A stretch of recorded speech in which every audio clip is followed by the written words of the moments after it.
మైన నా ప్రభు నమ్మకమైన నా ప్రభు నిన్నునే స్తుతింతును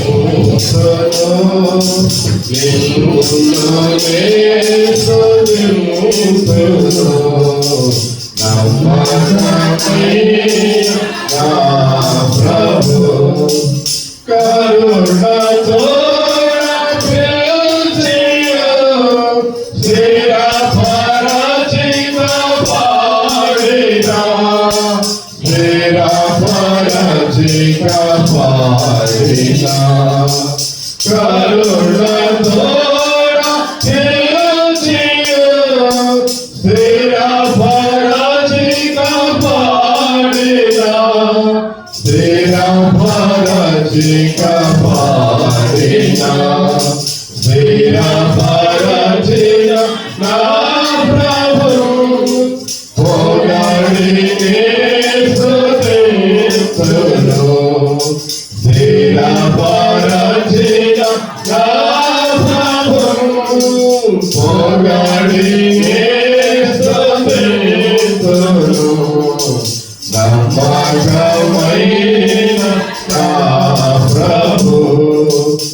ఒకసారి నామంలో అందరూ కూడా వందనాలు చేసుకుంటున్నాం. అంటే బలలో చేవేసినప్పుడు మనం సరి చేసుకుందాం, పశ్చాత్తాపడదాం, యోగ్యంగా బలలో చేవేద్దాం. పరిశుద్ధ గ్రంథం నుంచి 1 కొరింథీయులకు రాసిన పత్రిక 11వ అధ్యాయం 28 నుంచి 31 దాకా మనం కలిసి చదువుకుందాం. మొదటి కొరింథీయులకు రాసిన పత్రిక 11వ అధ్యాయం 25 నుంచి 31 దాకా మనం కలిసి చదువుకుందాం. కాబట్టి ప్రతి మనుషుడు తను తాను పరీక్షించుకున్నాడు, అలాగూ చేసి ఆ రొట్టెని ఆ పాత్రను త్రాగులను ప్రభు శరీరం అని వివేచింపక తిని త్రాగువాడు తనకు శిక్షావిధి కలుగుటకే తిని త్రాగుచున్నాడు. ఇందువలన మీరు అనేకులు బలహీనులు రోగులై ఉన్నారు, చాలా మంది నిద్రిస్తున్నారు. అయితే మనలను మనమే విమర్శించుకునేలా తీర్పు పొందగా మనల్ని మనమే విమర్శించుకునేలా. ఎబ్రీయులకు రాసిన పత్రిక 11వ అధ్యాయం ఎబ్రీయులకు రాసిన పత్రిక 11 21వ వచనం కూడా మనం కలిసి చదువుకుందాం. ఎబ్రీయులకు రాసిన పత్రిక 11 21 అందరం కలిసి చదువుకుందాం. విశ్వాసమును బట్టి యాకోబు అవసాన కాలమందు యోసేపు కుమారులను ఒక్కొక్కరిని ఆశీర్వదించి తన చేతి కర్ర మొదల మీద ఆనుకొని దేవునికి నమస్కారము చేసెను. యాకోబు ఏం చేసిందంట? యోసేపు కుమారుల్లో ఒక్కొక్కరిని ఆశీర్వదించి తన చేతి కర్ర మొదల మీద ఆనుకొని దేవునికి నమస్కారము చేసింది. 2 కాలు మూసుకుందాం, ప్రార్థనలు పెడతాం, ప్రార్థన చేసుకుందాం, సరి చేసుకుందాం. దేవునాతో మాట్లాడే దేవుని అడుగుతాం.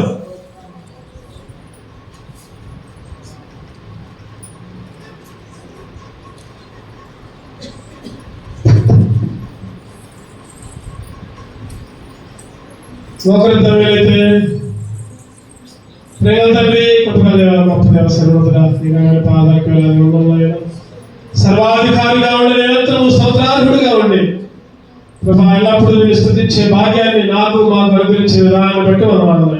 సర్వాధికారిగా ఉన్న దేవుడివి, స్తోత్రార్హుడిగా ఉన్న దేవుడివి ప్రభా, ఎటువంటి దేవుడిగా ఉన్నామంటే నా జీవితంలో నమ్మదగిన వాడిగా ఉన్నాను ఆయన. నేనైతే నమ్మదగిన వాడిగా లేను ఆయన ప్రభా. నేనైతే ఇష్టం వచ్చిన రీతిలో జీవిస్తూ ఉంటే నీకు వ్యతిరేకంగా ఉండే నీ పరిశుద్ధ సహవాసానికి పిలిచావు, నీ భోజనాన్ని ఇచ్చావు ఆయన, నీ విందునిచ్చావు, శాశ్వతమైన ప్రేమతో ప్రేమించావు ఆయన. శాశ్వతమైన ప్రేమ, నా ప్రేమ అయితే తాత్కాలికం ఆయన. కష్టాలు వచ్చినప్పుడు, బాధలు వచ్చినప్పుడు నేను తిరస్కరించేవాడు ప్రభా. సంతోషం వస్తే దేవుడు గొప్పవాడని ప్రభా, అటువంటి ద్వంద్వ మనస్సు కలిగిన వాడై 2 మనస్సులు కలిగా ఉన్నాయి. ఎన్నోసార్లు నీకు ప్రభా వ్యతిరేకంగా జీవించా, అయినప్పటికీ నేను నన్ను శాశ్వతమైన ప్రేమతో ప్రేమించాను ఆయన. ప్రభా నీ కృప కనికరాలను నన్ను కొమరించాను.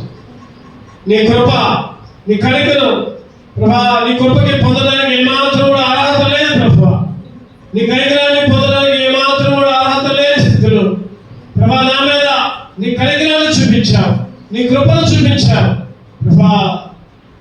అంత మాత్రమే కాదు నాయన, మరణించి చీకటిలో ఉన్న నన్ను నిజమైన దేవుడిగా, జీవం కలిగిన దేవుడిగా, జీవపు దాతగా ప్రభా నన్ను కూడా ప్రభా నీ జీవంలోకి నన్ను నడిపించావు, జీవాత్మగా నడిపించావు, జీవగ్రంథంలో నా పేరు రాశావు ప్రభా. జీవించే బిడ్డగా చీకటి నుంచి ప్రభా పారదోలని వెలుగుగా మార్చావు నాయన.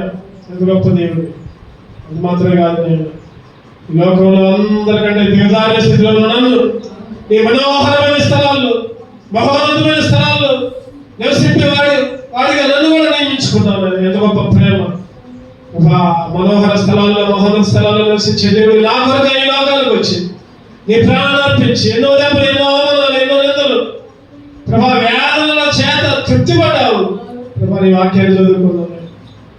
ఎవరైతే వేదన వస్తే బాధపడతారు, కన్నీరు వస్తే దుఃఖపడతారు, బాధలు వస్తే ఏడుస్తారు, అయినప్పుడు కూడా ప్రభా ఎన్నో వేదనలు, ఎన్నో శ్రమలు పొంది ప్రభా వేదన ద్వారా మమ్మల్ని రక్షించాలని తృప్తి పొంది నన్ను కూడా పరలోక రాజ్యానికి చేర్చి భాగ్యాన్ని ఇచ్చాను. ఎంత గొప్ప దేవుడి నా జీవితంలో నేను గొప్ప మేలు చేసి నీకు ఏమి ఇవ్వాలన్నా నా విరిగి కలిగిన హృదయాన్ని నా జీవితాంతం నీకే సమర్పిస్తాను.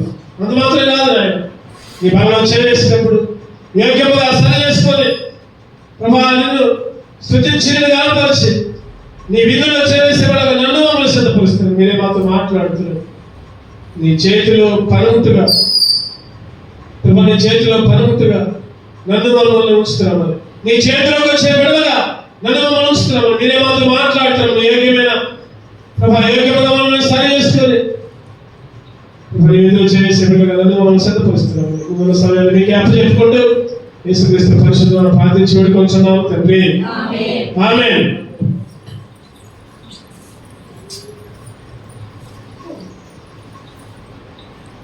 మరొకసారి ప్రభు యేసుక్రీస్తు నామమున అందరూ కూడా మనం తెలియజేసుకుంటున్నాం. ఎప్పుడు చదువుకున్న భాగమే మనం ఏం చేసుకోవాలి చెప్పండి, సరి చేసుకోవాలి. మనలో చేసేటప్పుడు మనం సరి చేసుకోవాలి, బుద్ధి చెప్పుకోవాలి. ఎక్కడైతే తగ్గిపోతున్నామో, ఎక్కడైతే అవిధేయతలో ఉన్నామో, ఎక్కడైతే దేవునికి లోబడకుండా ఉంటున్నామో, దేవుడు మనకు చూపిస్తూ ఉంటాడు. ప్రతి వారం కూడా మనకు చూపిస్తూ ఉంటాడు, వాక్యాల ద్వారా, బైబిల్ ద్వారా, ప్రతి సేవకుల ద్వారా హెచ్చరిస్తూ ఉంటాడు. ఏదైతే దేవుడు చెప్తున్నాడో దాని ప్రకారం లోబడి దేవుని స్వరాన్ని వినే వాళ్ళలో మనం ఉండి సరి చేసుకోవాలి, మనం పరీక్షించుకోవాలి. ఆ రొట్టెలు తిని ఆ పాత్రలు తాగేటప్పుడల్లా ప్రభు శరీరం అని ఇవే చంపక తిని త్రాగువాడు శిక్ష, కఠినమైన శిక్ష. చాలా మంది బలహీనులుగా ఉంటున్నారు, చాలా మంది నిద్రిస్తున్నారు. కాబట్టి మనం జాగ్రత్తగా పరిశీలన చేసుకుందాం, మనమే సరి చేసుకొని మనం చేయవేద్దాం. ఈ మధ్యాహ్న సమయంలో సర్వాధికారిగా ఉన్న దేవుడు, నిరంతరం స్తోత్రాలుడిగా ఉన్న దేవుడు, 5 అంతల ఆశీర్వాదంతో చెప్పడం ఉండదండి.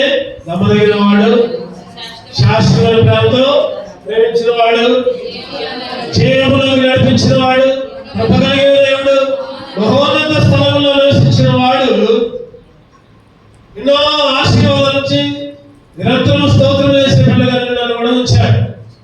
మరి ఆ సర్వాధికారి చేతిలో ఉన్నావా? మధ్యాహ్న సమయంలో దేవుడు ప్రశ్నిస్తున్నాడు.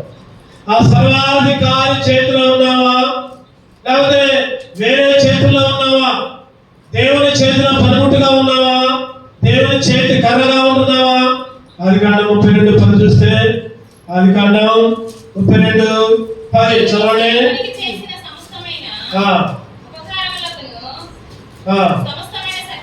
సమస్తములైన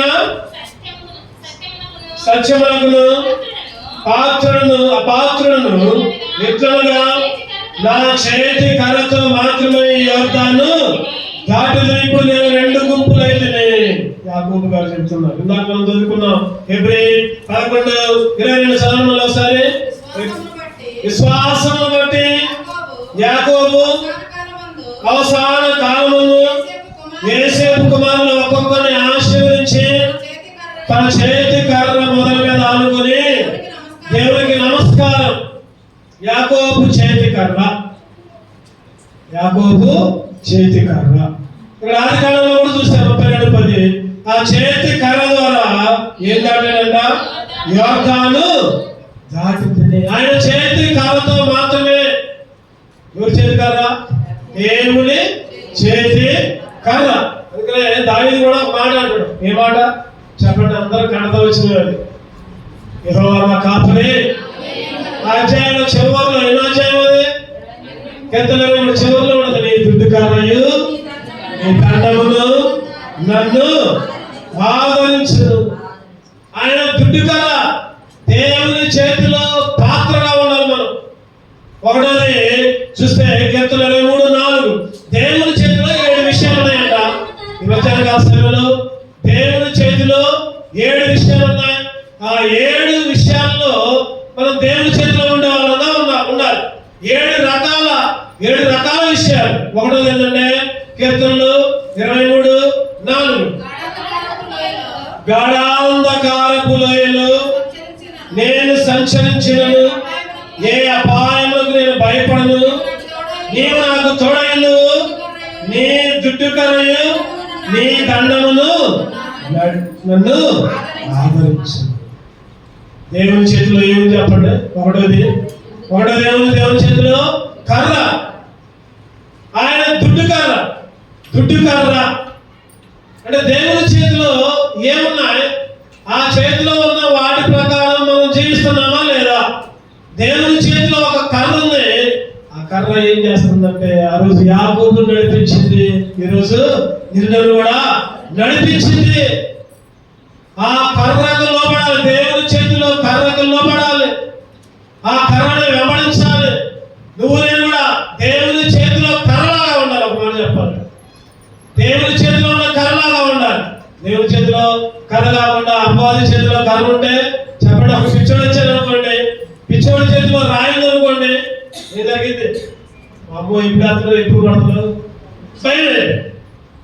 ఒక ఆమె ఒక చేతిలోనేమో 2,000 రూపాయలు పట్టుకుందంట, ఇంకొక చేతిలో పెద్ద రాయి పట్టుకుందంట.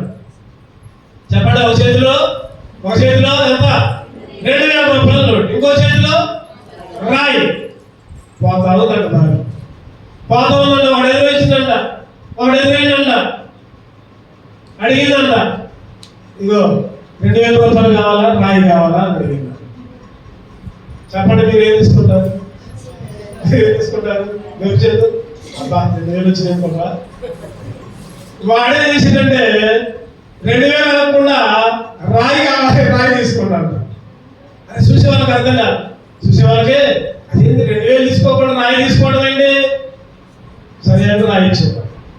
రాయించి మళ్ళీ ఇంకో రాయి పట్టుకొని మళ్ళీ పోతా ఉన్నాడు దారిలో, మళ్ళీ పోతుంటే ఇంకొక గుంపు దగ్గర పోయి ఇంకొక కనిపిస్తే 2,000 కావాలా, రాయి కావాలా?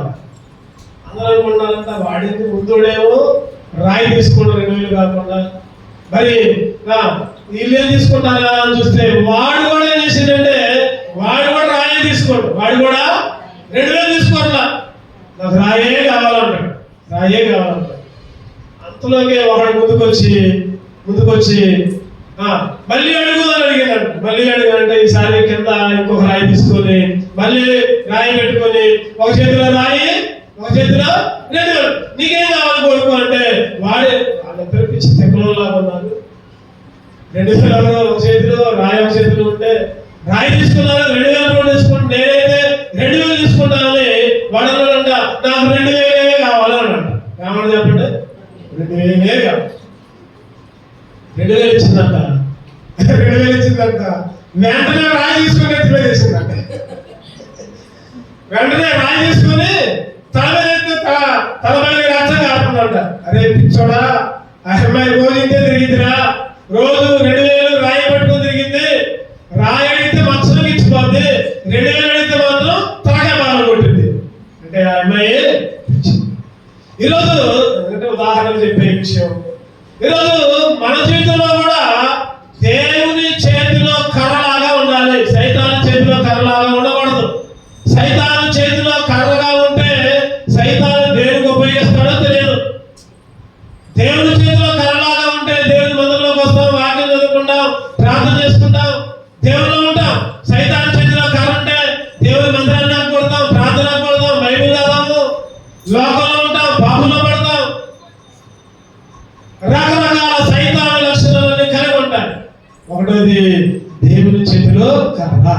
ఆ కర్ర ఏం చేసింది చెప్పండి? వాళ్ళని నడిపించింది. కర్ర నడిపించే కర్ర, ఆదరించే కర్ర.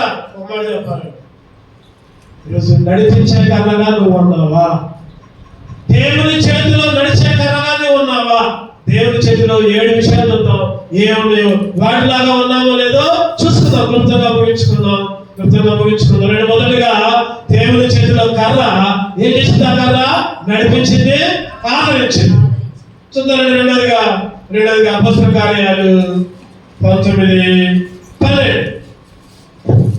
అపోస్తల కార్యాలు 19:12.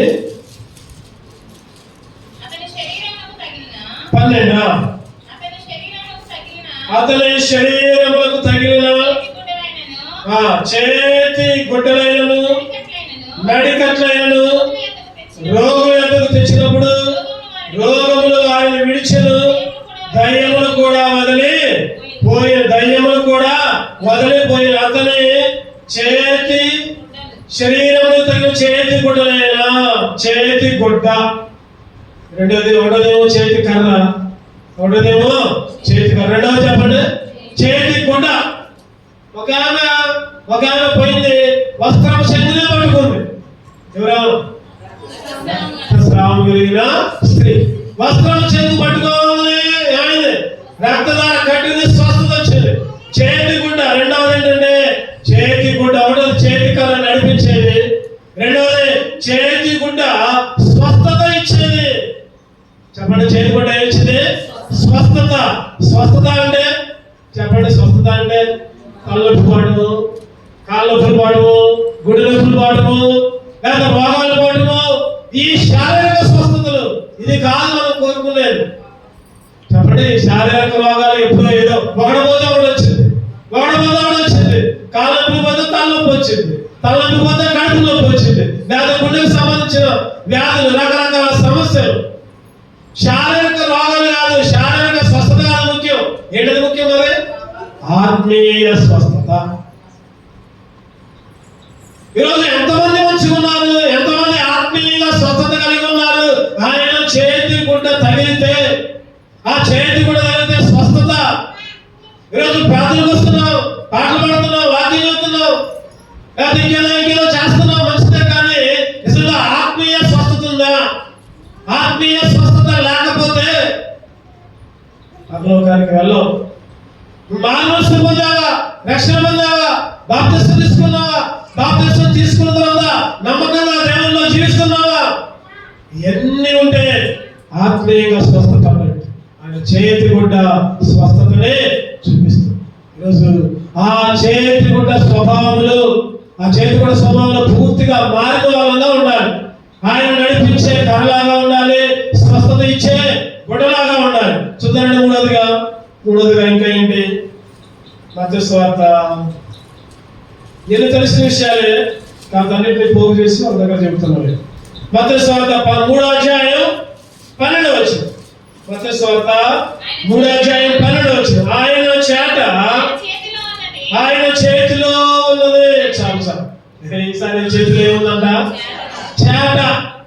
ఒకటోది చేతిలో ఏముంది? చెప్పాలి. కర్ర. ఆ కర్ర ఏం చేసింది? వాళ్ళని నడిపించింది, ఆదరించింది. ఆ కర్ర చేతిలో కర్రలాగా ఉండకపోతే నరకంలోకి వెళ్తాం. రెండోది, ఆయన చేతి గుడ్డ ఏం చేసింది? స్వస్థత ఇచ్చింది. ఏ స్వస్థత? ఆత్మీయ స్వస్థత. రక్షణ లేకపోతే, మార్గదర్శనం లేకపోతే, బాప్తిస్మ అనుభవాలు లేకపోతే, బాప్తిస్మ తీసుకొని కూడా లోకంలో ఉంటే, నీకు ఆత్మీయ స్వస్థత లేదంటే, శారీరకంగా ఎంత మంచిగా ఉన్నా, శారీరకంగా ఎంత బలంగా ఉన్నా, శారీరకంగా ఎంత సంపాదించినా, ఎన్ని ఉద్యోగాలు ఉన్నా, మేడల మధ్యలో ఉన్నా, నువ్వు ఆత్మీయంగా చచ్చిపోయినట్టు లెక్క. ఆ చేతి గుడ్డ లాగా ఉండాలి. మూడోదిగా ఆయన చేట అంట.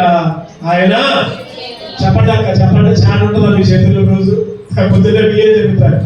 ఏం చేసింది చేట? ఏం చేసింది? చేట శుభ్రం చేసింది. చేట ఏం చేసింది అంటే తాళ్ళంతా పంపించింది. మట్టి పిల్లలు, నూకలు, లేదా ఇంకా రకరకాలన్నీ బయటికి పంపించేది. తిరుగుతారా లేదా? తిరుగుతారు కదా చేట. ఇప్పుడు ఆడ తిరుగుతున్నాం, అదే తిరిగేవాళ్ళం అంటున్నారా? ఈరోజు చేట తిరుపరమైనప్పుడు తిరుగుతారు కదా. తిరుపరమైనప్పుడు ఏం చేస్తారు? తిరిగినప్పుడు గట్టి గంజేమో అక్కడ పడింది, తాళి గంజేమో దూరానికి. ఆయన చేట ఆయన చేతిలో ఉంది. ఆ చేట అర్థం ఏంటంటే, నువ్వు నేను కూడా ఆయన చేటలోకి వెళ్ళే వాళ్ళగా ఉండాలి. ఆ చేటలోకి వెళ్ళి జల్లించే వాళ్ళగా, ఆ చేటలో జల్లడబట్టేలాగా, ఆ జల్లడలో నిలిచే వాళ్ళగా నువ్వు నేను ఉండాలి. ఆ చేటలో ఉండి తాళలాగా ఎగిరిపోయే వాళ్ళగా ఉండొద్దు. యెషయా గ్రంథం 30వ అధ్యాయం 24వ వచనం. యెషయా గ్రంథం 30:24-93 పేజీ. భూమి సేద్యము చేయు ఎడ్లను, లేత గాడిదలను చాటుతోను జల్లెడతోను చెరిగి జల్లించి ఉప్పుతో కలిసిన మేత తిను. ఇక్కడ చాటుతో ఏం చేస్తున్నారంట? చాటుతోను జల్లెడతోను చెరిగి జల్లించి, చెరిగి జల్లించి. నన్ను చెరుగయ్యా, నన్ను జల్లెడబెట్టయ్యా, నాలో ఉన్న తాను తీసేయ్యా అని ఆ చాటులోకి వెళ్ళే వాళ్ళగా ఉండాలి మనం. ఇర్మియా 15 అధ్యాయం 7వ వచనం. ఇర్మియా గ్రంథం 15:7. యెరూషలేమా 7. దేశద్వారములో నేను వారిని చాటుతో ఏం చేస్తున్నాడ? తూర్పార పట్టుచున్నాను. ఆ తూర్పార పడే సమయంలో నువ్వు నేను చాటులో తూర్పారం పెట్టి మనలో ఉన్న పరికరాలంతా బయటకు పంపించాలి. చాటులో తాళ్ళు ఉంటుంది, గట్టి ఉంటాయి, చెత్త ఉంటుంది, లేదా మట్టి ఉంటుంది, లేదా ఇంకా మంచి విత్తనాలు కూడా ఉంటాయి. ఈరోజు తూర్పు ఆరబడుతున్నాడు, ఆయన చేతిలో ఉంది. ఆయన చేట ఆయన ఆ చాటులో నువ్వు ఉన్నావా? లేదా ఆ చాటులోంచి ఎగిరి అగ్నిగుణంలోకి అంటే కాల్చబడే ఆ చెత్తలోకి, ఆ చెత్త కుప్ప కాల్చబడింది, ఆ కుప్పలో ఉన్నావా? ప్రశ్న. ఆయన చాట తూర్పారబట్టింది, జల్లించింది. తూర్పారబడినప్పుడు జల్లించినప్పుడు నన్ను జల్లించుకోవాలి, నన్ను ఎక్కడ ఉంచాను అంటే దేవుని వాక్యానికి లోపడకపోతే, వాక్యానికి విధేయత చూపించకపోతే నేను ఈ చాట్లలో ఉంటా, నన్ను బయటపడే మాకు అన్నట్టు అర్థం. నన్ను తూర్పారబడ్డ మాకు అర్థం. నువ్వు దేవుని వాక్యానికి లోపడు, అవిధేయతతో ఉండమాకు. అప్పుడు నిన్ను దేవుడికి అప్పగించుకోవాలి, నిన్ను దేవుని చేతిలో పంపించుకోవాలి. మూడోది చాటులో ఉండే వాళ్ళగా ఉండాలి. ఒకటోది చేతి కర్రగా ఉండాలి, రెండోది చేతి గుడ్డగా ఉండాలి, మూడోది చేతి చాటులో ఉండాలి. 4వ చూద్దామండి, కీర్తనలు 75.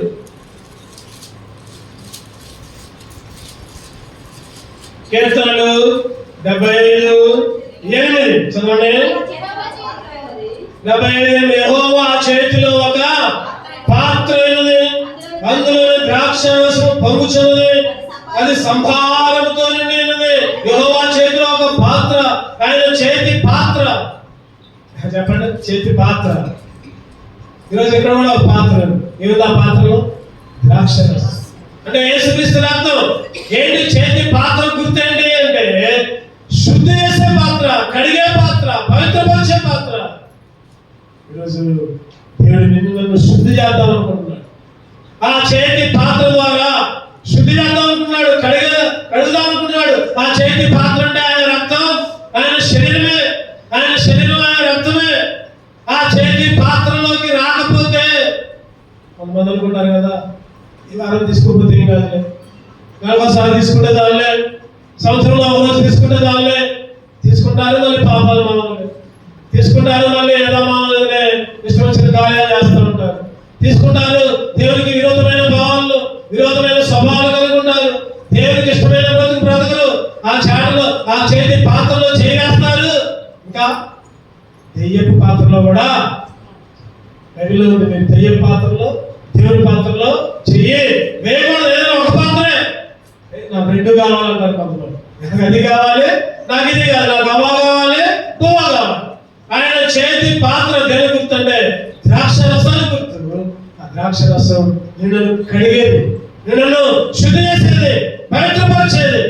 ఆయన చేతి పాత్రలాగా మనం ఉండాలి. 5వ చూద్దామండి. 5వ ఎస్తేరు 3వ అధ్యాయం 10వ వచనం. ఎస్తేరు 3:10. రాజు తన చేతి ఉంగరము తీసి దానిని హామానికి ఇచ్చి, అంటే చాలు మనకు కావాల్సిన భాగం వచ్చింది. చేతి ఉంగరం. 4వది ఏంటి చెప్పండి? చేతి యొక్క ఉంగరం. 5వది 1వది చేతి కర్ర, 2వది చేతి గుడ్డ, 3వది చేతి చాట, 4వది చేతి పాత్ర, 5వది చేతి ఉంగరం. ఉంగరం దేని గుర్తు? చెప్పండి, ఉంగరం దేని గుర్తు? ఉంగరం ఘనత గుర్తు. ఉంగరం దేని గుర్తు అంటే ఘనత, గొప్పవాడి గుర్తు, ఘనత గుర్తు. ఈరోజు ఆయన చేతిలో ఉంటే ఘనత వచ్చింది నీకు. ఆయన చేతిలో ఉంటే గొప్పవాడిగా ఉంటావు. ఈరోజు ఆయన చేతిలోకి రాకపోతే ఈ లోకంలో ఎంత గొప్పవాడైనా దేనికి పనికిరాదు, అల్పుడుగా ఉంటావు. అందుకని బైబిల్లో మాట ఏంటంటే తను తాను తగ్గించుకున్నవాడు, దాన్ని హెచ్చించుకునేవాడు తగ్గించబడదు. ఆయన చేతి ఉంగరం, ఆయన చేతి. ఈరోజు ఆ చేతి ఉంగరం లాగా మనం ఉండాలి. ఆ చేతి ఉంగరం లాగా ఎటువంటి పరిస్థితి అంటే ఆయన చేతి ఉంగరం లాగా ఉంటే, ఆయన దగ్గర లోపల ఉంటే ఆయన నిన్ను గొప్ప చేస్తాడు, ఘనతిస్తాడు నీకు నాకు. ఇద్దరు అన్నదమ్ములు, చిన్న పిల్లలు, 5 సంవత్సరాలు 3 సంవత్సరాలు. తండ్రి ఆల్రెడీ చనిపోయాడు. ఆ తల్లి పిల్లల్ని సంకలో పెట్టుకొని పోయి ఆ సిమెంట్ పని చేసుకుంటూ వాళ్ళిద్దరిని పోషిస్తాను. మదర్లోకి వెళ్తా అనుకున్నారు. చిన్నప్పుడే అట్లా ఏడ్చుకుంటే మదర్లోకి తెచ్చిపోయేది. దేవుని దగ్గర తిట్టాలనుకున్నా లేకపోయినా పని చేసుకుంటా కష్టపడి పిల్లల్ని ఏమాత్రం కూడా నిర్లక్ష్యం చేయకుండా, ఇద్దరు పిల్లల్ని, ఇద్దరు అబ్బాయిలే, 5 సంవత్సరాలు 3 సంవత్సరాలు బడికి పంపేట్లా పనికి తీసుకెళ్తాను. ఇద్దరిని పెద్దోడు చెప్తానే, తమ్ముడికి అన్నం తెప్పిరా, నేను ఆ పనికి పోతున్నాను. ఇద్దరు ఆమె పనికి పోవడం రావడం, ఆ సిమెంట్ పని చేయడం, పేద అంతస్తుల బిల్డింగ్. అది ఒకసారి ఏమైందంటే అనుకోకుండా ఆ పైకి తెచ్చిపోయి ఉంటాయి, కాంక్రీట్ పైకి తెచ్చిపోయి ఉంటాయి. ఒకసారి అనుకోకుండా అది మీద పడదు, తల మీద పడదు, అక్కడికక్కడే చచ్చిపోయాయి. ఇద్దరు పిల్లలు అనాథలు అయిపోయారు. నిజంగా జరిగిన సార్, ఇద్దరు పిల్లలు అనాథలు అయిపోయారు. ఆ అన్న తమ్ముని పోషిస్తూ ఉంటున్నాడు, పెంచుతూ ఉంటున్నాడు. వాడికేమో 5 సంవత్సరాలు, వీడికేమో 3 సంవత్సరాలు. గతి లేదు, ఎక్కడికి పోయినా ఎవరు పట్టించుకోవాలి. ఏదో అప్పుడు పెడతారు. తర్వాత అడుక్కు తింటున్నాడు. చిన్నవాడు చేయబట్టుకొని నడిపిస్తున్నాడు. ఒక్కొక్క హోటల్ దగ్గర అడుక్కు తింటున్నాడు. హోటల్ దగ్గర ఆ కులిపోయి పాడైపోయి అన్ని పెడుతున్నారు. పండ్ల షాప్ దగ్గర పోతే, అరటి పండ్ల షాప్ దగ్గర పోతే, నా ఆకలిగా ఉంది కొద్దిగా తింటున్నా అంటే వాడేం చేసేవాడు, మంచి పండ్లు ఎత్తున్నాడన్నా ఆ కులిపోయి పక్కన పెడుతున్నాడు. అంతా అడుక్కుంటాను కొద్దిగా. కులిపోయిన పండ్లు వాడితోనే తృప్తిగా తిన్నారు, వాడితోనే తింటున్నారు, వాడితోనే బ్రతుకుతున్నారు. తల్లి మందిరంలో పోయింది, పిల్లలు కూడా మందిరాన్ని మందిరంలో పోయి ఒక దాంట్లో తిని అడుక్కుంటూ జీవితం జీవిస్తున్నారు.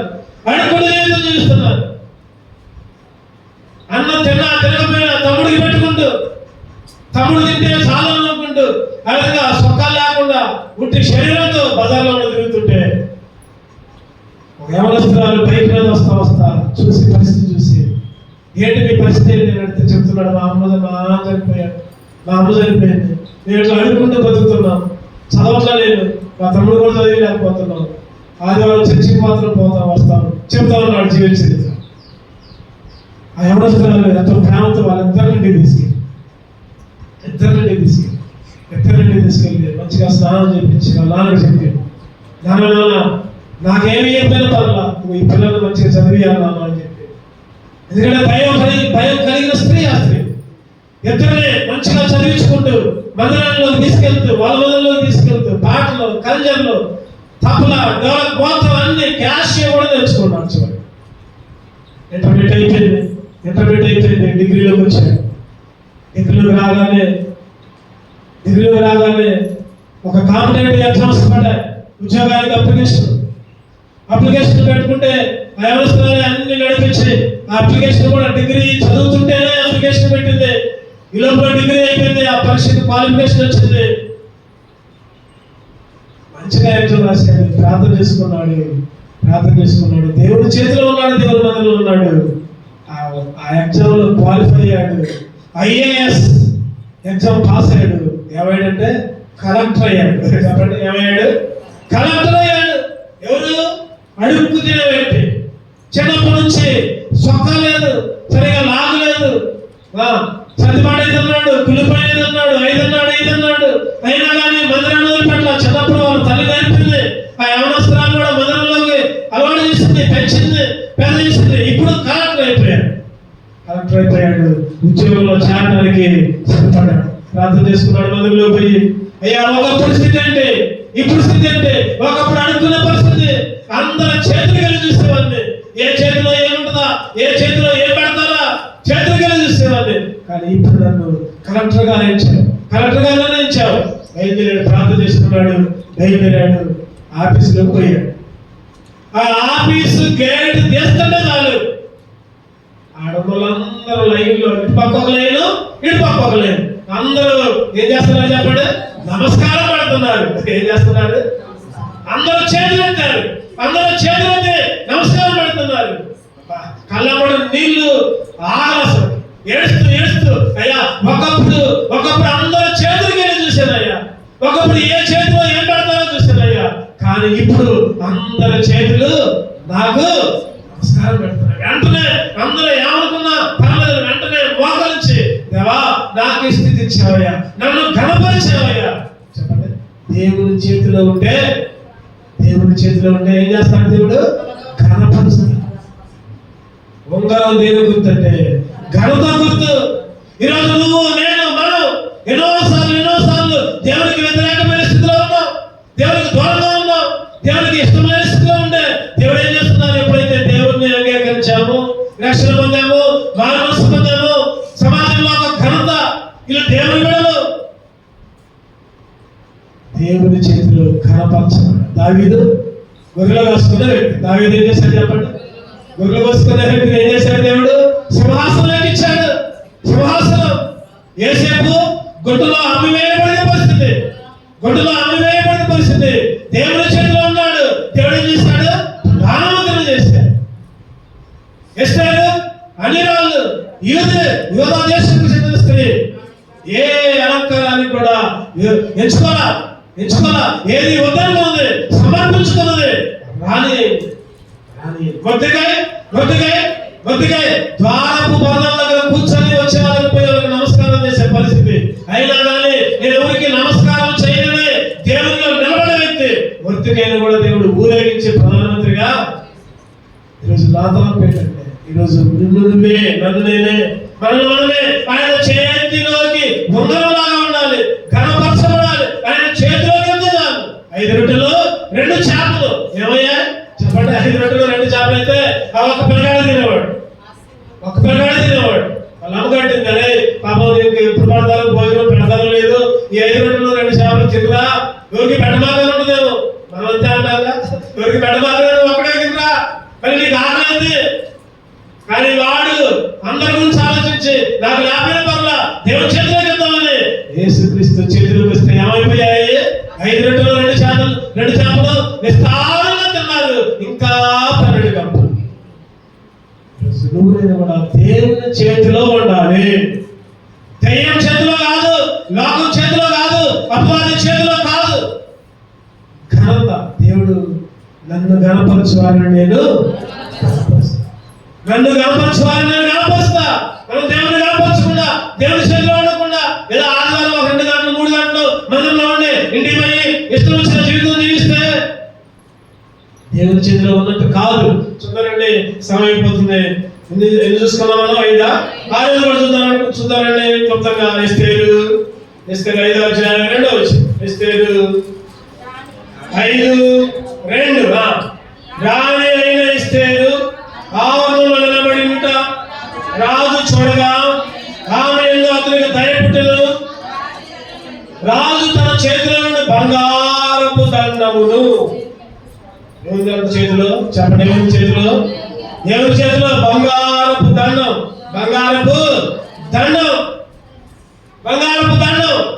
దండం దేని గుర్తుంటే సహాయానికి గుర్తు. చెప్పండి, దండం దేని గుర్తు? సహాయం. ఆ చేతి దండం దేని గుర్తుంటే సహాయం గుర్తు. నీకు నేను తప్ప ఎవరు లేరు అంటున్నాడు దేవుడు. నీకు సహాయం చేయవాడు నేనే. నువ్వేమో అక్కడికి పోతున్నావు, ఆ రైతు దగ్గరికి, ఆ అప్ప దగ్గరికి, ఆ మనిషి దగ్గరికి, వాళ్ళ దగ్గరికి, ఆ కులం దగ్గరికి, ఈ కులం దగ్గరికి. ఎవరు కూడా నీకు సహాయం చేయవారు లేరు. నీకు సహాయం చేయవాడు నేనే. యెషయా 40:18. యెషయా గ్రంథం ముగించుకుందాం 5 నిమిషాల్లో. యెషయా గ్రంథం 41:10. భూమి అంతము నుండి నేను పట్టుకొని దాని కొన నుండి పిలుచుకున్నవాడా, నీవు నా దాసుడనియు నేను నిన్ను ఉపేక్షింపక ఏర్పరచుకున్నాననియు నేను నీతో చెప్పి ఉన్నాను. నీకు తోడై ఉన్నాను, భయపడకము, నేను నీ దేవుడినై ఉన్నాను, దిగులు పడకము, నేను నిన్ను బలపరుతును, నీకు సహాయం చేయవాడును నేనే, నీతి దక్షిణాస్తంతో నిన్ను. చెప్పండి, ఇంకా దీనిగా ఉంటున్నాను నువ్వు అయినా నేనైనా. ఇంకా దేవునికి దూరంగా ఉండే నాకు సహాయం చేస్తారు, నాకు ఎవరు తోడుగా ఉంటారు, నన్ను ఎవరు బలపరుస్తారు. ఇంకా కృంగిపోతున్నామేమో మనకున్న రోగాలను బట్టి, శారీరక బలహీనతను బట్టి, కుటుంబ సమస్యలను బట్టి, లేదా ఆర్థిక ఇబ్బందులను బట్టి. అయ్యో నాకు ఎవరు సహాయం చేస్తారు? అటువంటి పరిస్థితుల్లో దేవుడు అంటున్నాడు కదా, నీకు సహాయం చేయవాడను నేనే, భయపడకు భయపడకు, నేను నీకు దేవుడై ఉన్నాను, దిగులు పడకు, నేను నిన్ను బలపడతా, నీతి అను దక్షిణ హస్తముతో నిన్ను. ఈరోజు నువ్వు నేను అనుకోవచ్చు, అయ్యో నాకు సహాయం చేస్తారు, అయ్యో నాకు నువ్వు బలపరుస్తారు, అయ్యో నా పరిస్థితులు అట్లా, నా భయంకరమైన పరిస్థితిలో నా అక్కలు అట్లా ఆర్థికంగా కుంగిపోతున్నానే. నిన్ననే ఒక న్యూస్ చూశాను వాట్సాప్ లో, వేటు న్యూస్ లో ఒక న్యూస్ వచ్చింది. ఒక విఆర్ఓ అనుకుంటా, విఆర్ఓను మరి ఎవరు విఆర్ఓ ఇల్లు అమ్మాడంట. ఇల్లు అమ్మిన తర్వాత 15 లక్షలు వచ్చాయంట. ఆయనకి అప్పేమో 5 లక్షలు ఉంది. 5 లక్షలు ఉంది అనుకున్నాడంటే ఇల్లు అమ్మి 5 లక్షలు అప్పు తీసుకుందాం అని అనుకున్నాడు. ఇల్లు అమ్మేసరికి భార్య పిల్లలు అందరూ ఏకమై, భార్య పిల్లలు ఏకమై 15 లక్షలు తీసుకొని ఒక్క పైసలు ఇవ్వలేదంట భర్తకి, తండ్రికి. అరే నేను ఇల్లు అమ్మిందే, దేనికి ఇల్లు అమ్మింది? అప్పు తీసుకోవడానికి. 5 లక్షలు అప్పు ఉంది, 5 లక్షలు అప్పు ఉంది. అరే ఇల్లు డబ్బులు ఇట్లా పోనీ అప్పుడు ఏమైనా తీసుకుని అంత సాగు 15 లక్షలు తీసుకుని ఆ భార్య పిల్లలు వదిలిపెట్టిపోయారు. చివరికి మంచి ఉద్యోగం, విఆర్ఓ మంచి ఉద్యోగం, అప్పు చేసుకున్నాడు. మరి ఏం జరిగిందో ఏమో తెలియదు. ఏం జరిగిందంటే అందరికీ ఒక సెల్ఫీ తీసుకున్నాడు. విఆర్ఓ కాదు, క్షమించండి, విఆర్ఓ కాదు, ఆర్ఎంపీ డాక్టర్. ఆర్ఎంపీ డాక్టర్ వేటి న్యూస్ నన్ను చూసే ఉంటారు, ఫోన్లలో రోజు వార్తలు వస్తూ ఉంటారు, దాంట్లో నన్ను చూసాను. ఆర్ఎంపీ డాక్టర్ ప్రాక్టీస్ అని దాంట్లో ఎవరు పేషెంట్ రాట్లా, ఏం చేయాలి అర్థం కాల. ఒక సెల్ఫీ తీసుకున్నాడు, ఫోన్ ఎదురుగా పెట్టుకొని, అయ్యా అప్పు తీసుకున్నాను నన్ను క్షమించండి, ఇదిగో నేను మీ అప్పు తీరుతాం అనుకున్నా, కానీ నా భార్య పిల్లలను మోసం చేశారు, డబ్బులు ఇలా, ఇదిగో నన్ను క్షమించండి. ఒకళ్ళు మళ్ళా జనం ఉంటే మళ్ళీ పుట్టి మీ అప్పు తీరుతానని చచ్చిపోయాడు విషయం దాకా. అసలు ఎంత బాగుంది, 15 లక్షలు అప్పు తీసి ఒక 5 లక్షలు పెట్టి, ఒక 10 లక్షలు పెట్టి ఏదో చేద్దాం అనుకున్నాడల్లా. చూడండి ఎంత పరిస్థితి, ఎటువంటి పరిస్థితి. ఈరోజు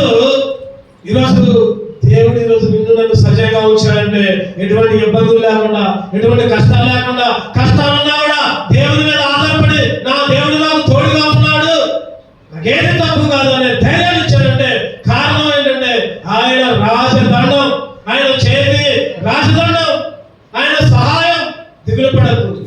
ఇంకా ఎవరైనా దిగులు పడుతున్నారేమో, ఇంకా ఏమైనా సమస్యలు ఉంటున్నారేమో, ఇంకా ఏమైనా బాధపడుతున్నారేమో, నాకు సహాయం ఎక్కడి నుంచి వచ్చింది? కొండల తట్టు నాకు కనులొస్తున్నాను, నాకు సహాయం ఎక్కడ? దావీదు అంటున్నాడు, దేవుడే యెహోవా అంటే నాకు సహాయం. నీకు నాకు సహాయం ఎక్కడి నుంచి అంటే దేవుడి నుంచి. కాబట్టి ఆయన చేతిలో రాజదండం లాగా ఉండాలి. చివరిగా ఇంకొకటి చూసుకొని ముగించుకో. యెషయా గ్రంథం 49:2.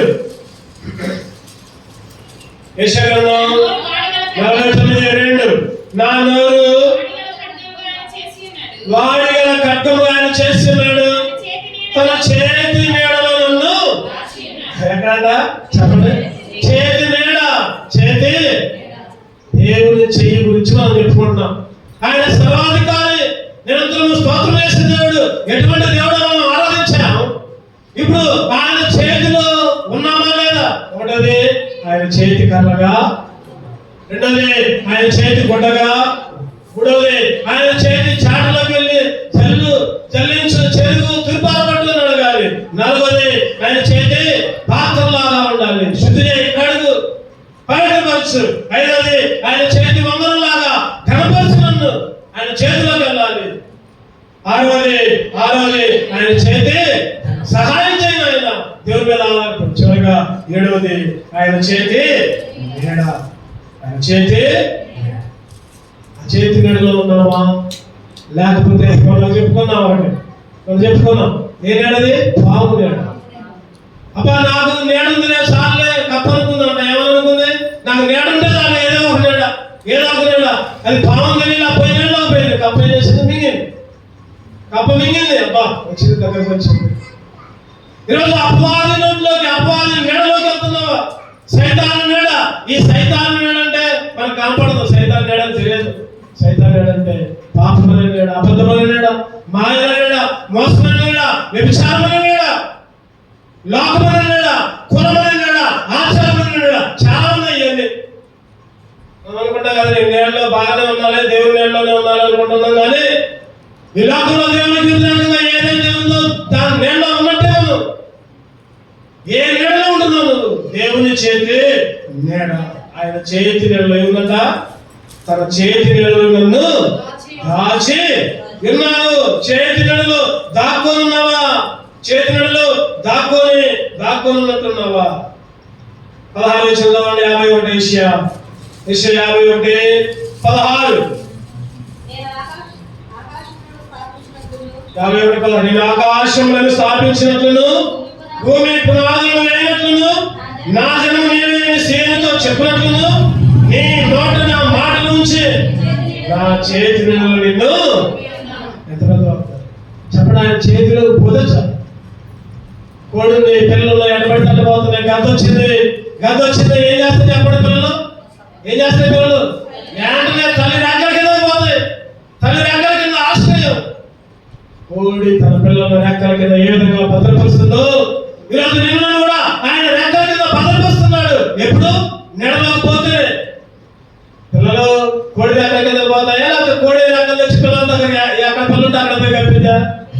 పిల్లలే కోడి రెక్కల కింద. ఈరోజు నువ్వు నేను కూడా ఆ పిల్లలుగా ఆయన రెక్కల కింద వెళ్ళాలి.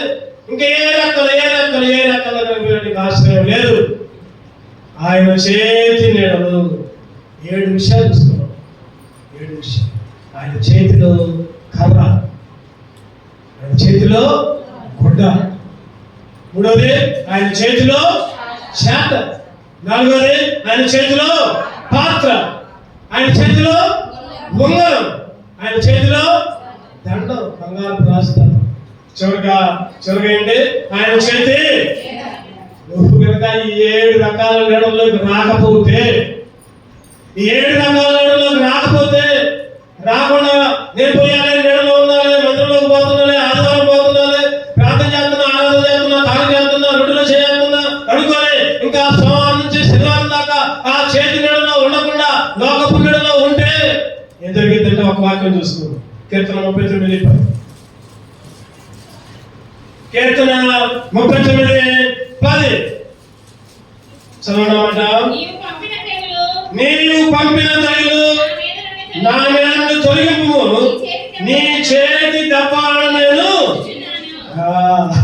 దావీదు గారు అంటున్నా, అయ్యా ఈ 7 రకాలు లేకుండా నేను తెగులతో బాధపడుతున్నా, నీ చేతి దెబ్బతో క్షీణించిపోతున్నా, తీసేయి. నువ్వు నేను కూడా ఆయన చేతిలో కర్రలాగా, ఆయన చేతిలో గుడలాగా, ఆయన చేతిలో ఉంగరంలాగా, ఆయన చేతిలో పాత్రలాగా, లేదా ఆయన చేతిలో దండంలాగా, ఆయన చేతిలో చేటలాగా, ఆయన చేతిలో నీడలాగా ఉండకపోతే ఏం జరిగింది చెప్పండి? తెగులు వచ్చింది. మన మీద ఏమొచ్చింది? తెగులు. ఆ చేతి దెబ్బ జీవము గల దేవుని చేతిలో పడుట. ఎన్నోసార్లు చెప్పుకున్నాం ఈ మాట, ఎన్నోసార్లు. ఆ జీవము గల దేవుని చేతిలో పడుట బహు భయంకరం. ఆ చేతి కిందకి నువ్వు వెళ్ళకపోతే ఆయన దెబ్బ కొడతాడు. ఆ దెబ్బ కొడితే ఎవరు కూడా దాన్ని లేపలేరు, దెబ్బను చెవులు తప్పించలేరు, ఎవరు కూడా తప్పించలేరు. చెప్పండి. ఆ చేతిలో నుంచి ఒక ఆయన పోయాడు, చేతులు పట్టుకొని అమ్మడించాడు, చేతులు పట్టుకొని తిరిగాడు, పోయాడు. ఆ చేతి నుంచి జారి పోయి ఆ చేతినే ఇంకొకరికి అప్పచెప్పాడు. ఎవరైనా ఇస్కరియోతు. ఏం జరిగింది? నడివికి పడి చచ్చాడు. నడివికి పడి పేగులు బయటకు వచ్చాయి. ఈరోజు బైబిల్లో చాలా మంది ఉన్నారు ఆయన చేతిలో నుంచి బయటికి పోయి గోడ మీద చావు తెచ్చిన వాళ్ళు. అబ్షాలోము ఏం జరిగింది? చెట్టు కాలాడు, అక్కడే చచ్చిపోయింది. ఈరోజు దేవుని చేతిలో కర్రలాగా, గుడ్డలాగా, పాత్రలాగా, లేదా ఉంగరంలాగా, లేకపోతే ఆయన చేతిలో ఉన్న నీడలాగా ఈరోజు మనం ఉండకపోతే ఆయన చేతి దెబ్బ మన మీద, ఆయన చేత ఆయన చేతిలో ఉంది. తురుపరపడుతున్నాడు. గట్టిగా అయితే బస్తాల్లో చేసి లోపల పెడతాడు, తాళిగా అయితే పోగు చేసి తగలబెడతాడు, కాల్చి వేస్తాడు. జాగ్రత్త. 2 కళ్ళు మూసుకున్నాం.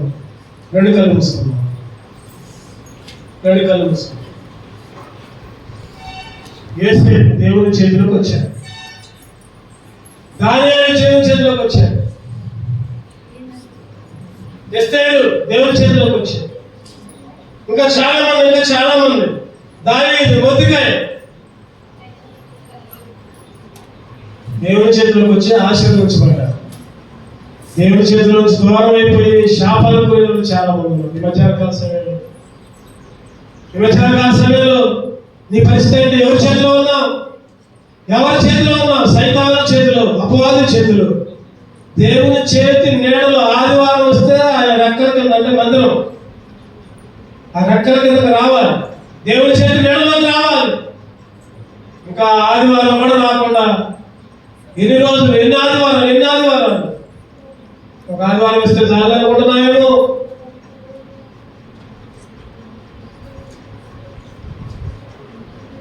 ఏడంతల ఆశీర్వాదం, ఏడంతల అనుభవాలు సరి చేసుకున్నాం. ఏకంగా మనం వచ్చేది